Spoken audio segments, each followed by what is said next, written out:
وحید صاحب ہمیشہ جب بھی ریجنل پارٹیز کا ذکر آتا ہے تو پی ڈی پی پہ الزامات عائد کیے جاتے ہیں کہ بی جے پی کو اگر کسی نے انٹروڈیوس کیا اسٹیٹ میں لایا ہے، ایک پی ڈی پی وائی جماعت ہے جن نے لایا ہے، آپ کیا مانتے ہیں ایک یووا ہونے کے ناطے، ایک یوتھ ہونے کے ناطے اور پولیٹیکل سائنس کے اسٹوڈنٹ ہونے کے ناطے آپ اپنی پارٹی کو کیا واقعی میں قصوروار ٹھہراتے ہیں کہ ہم نے بی جے پی کو لا کے غلطی کی، اب دوسری بار اگر لوگ موقع دیں پی ڈی پی کو تو کیا سوچ کے موقع دیں اس کے بعد؟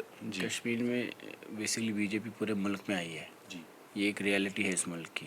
اس تنظیم کو مینڈیٹ ملا ہندوستان کے سارے لوگوں نے دیا ہے، 2 بار الیکشن جیت چکے ہیں. تو جو فیصلہ کشمیر پہ ہوا ایبروگیشن کا وہ پارلیمنٹ میں ہوا، وہ جے اینڈ کے اسمبلی میں نہیں ہوا. اور اس کے بعد وہ جب گورنمنٹ ٹوٹی، الائنس ٹوٹی، تب گورنر رول تھا. تو وہ ویسے بھی وہ فیصلہ کر سکتے تھے بیکاز ان کے پاس نمبرس تھے. وہ بی جے پی کا ایک اپنا پروجیکٹ ہے، وہ کرتے ہیں کشمیر پہ جو بھی ان کو کرنا ہوگا. یا بابری مسجد پہ ان کے مسئلے تھے، یا این آر سی، سی اے، ویسے 370 بھی ایک ایشو تھا.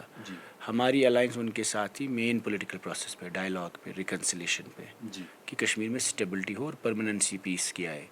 تو اس پہ مفتی صاحب نے کوشش کی، اور کیونکہ گورنمنٹ آف انڈیا میں بی جے پی تھے اور مودی جی کا اسٹرانگ مینڈیٹ تھا، جس کو بھی بات کرنی ہے بات تو کرنی پڑے گی سینٹر کے ساتھ، اس کے بعد کوئی چوائس نہیں ہے.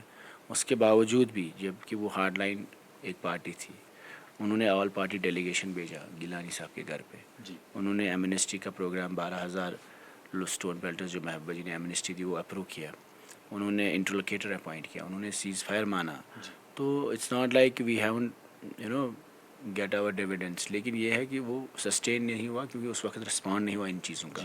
تو جو محبوبہ جی یہاں سے ڈیمانڈ کر رہی تھی، پریشر کر رہی تھی، وہ تو ہم منوا بھی رہے تھے. تو یہ مشکل، یہ دیکھیں کشمیر اتنا کمپلیکس ہے کہ اگر وہ لوگ چاہتے بھی ہے کہ دوسرا سائڈ نہیں مانتا، تو ان چیزوں میں تھوڑا مشکلات ہوئے. تو اس کا نتیجہ آپ کو پتہ ہے کیا ہوا. بٹ یہ ہے کہ لوگ بول سکتے ہیں، الزام تراشی چلتی رہتی ہے سیاست میں، لیکن ہماری نیت صاف تھی. ہم نے الائنس کیا، اس پہ ایجنڈا آف الائنس کلیئر تھا کہ ہم ڈائلاگ اور ریکنسلیشن چاہتے ہیں. آخری سوال رہے گا ہمارا.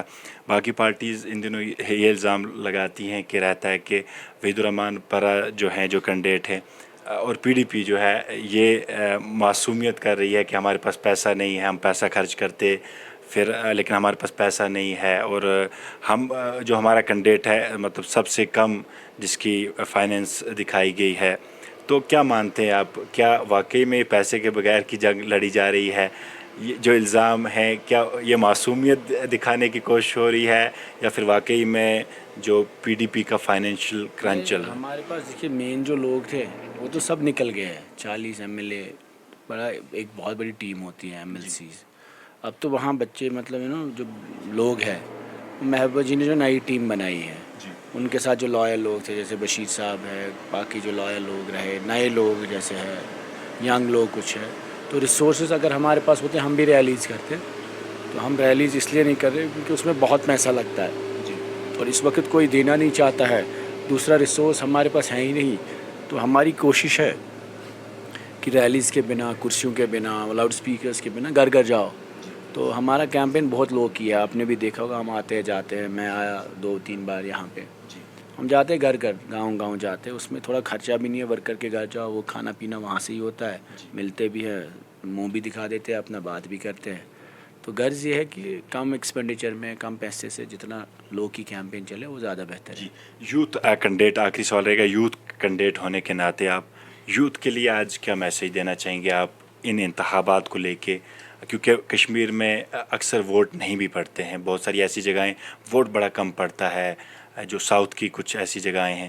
تو کیا مانتے ہیں، اور خاص کر سینٹرل کشمیر کے جو ابھی جس سیٹ سے آپ لڑ رہے ہیں، تو یوتھ کے لیے آپ کا کیا ویژن رہے گا سیاست کو لے کے اور پولیٹیکل سینیریو کو لے کے؟ ہمارا ایک ہی پیغام ہے نوجوانوں کے لیے کہ آپ اس الیکشن میں بڑھ چڑھ کے پارٹیسپیٹ کریے، کسی کو بھی ووٹ ڈالیے، جو آپ کو بہتر کینڈیڈیٹ لگے اس کو ووٹ ڈالیے. اور ہماری گزارش ہے، اگر آپ کو لگے کہ آپ کشمیر کی آواز کو نئی دلی کے ایوانوں میں پہنچانا چاہتے ہیں، اس وقت بھی 3 ایم پی ہے ہمارے پاس، وہ نیشنل کانفرنس کے ہیں، لیکن اگر آپ کو لگتا ہے کہ پی ڈی پی کی آواز بہتر ہے اور محبوبہ جی کا سٹانس اچھا ہے کشمیر پہ اور ہم لوگ آپ کی آواز بن سکتے ہیں، تو آپ ہمیں مدد کریے، ایک موقع دے دیجیے تاکہ ہم آپ کی بات رکھ سکیں اس ایوان پہ. اور نوجوان جو بند ہے، جن پہ کیسز ہے، جن پہ سختی ہے، جو ڈپریشن میں ہے، بے روزگاری میں ہے، جو ڈرگس میں مبتلا ہے، ہم کوشش کریں گے اپنے بھائیوں کی بات کریں گے ہر مدعے پہ، ہر فورم پہ، بنا جھجک کے. بہت بہت شکریہ.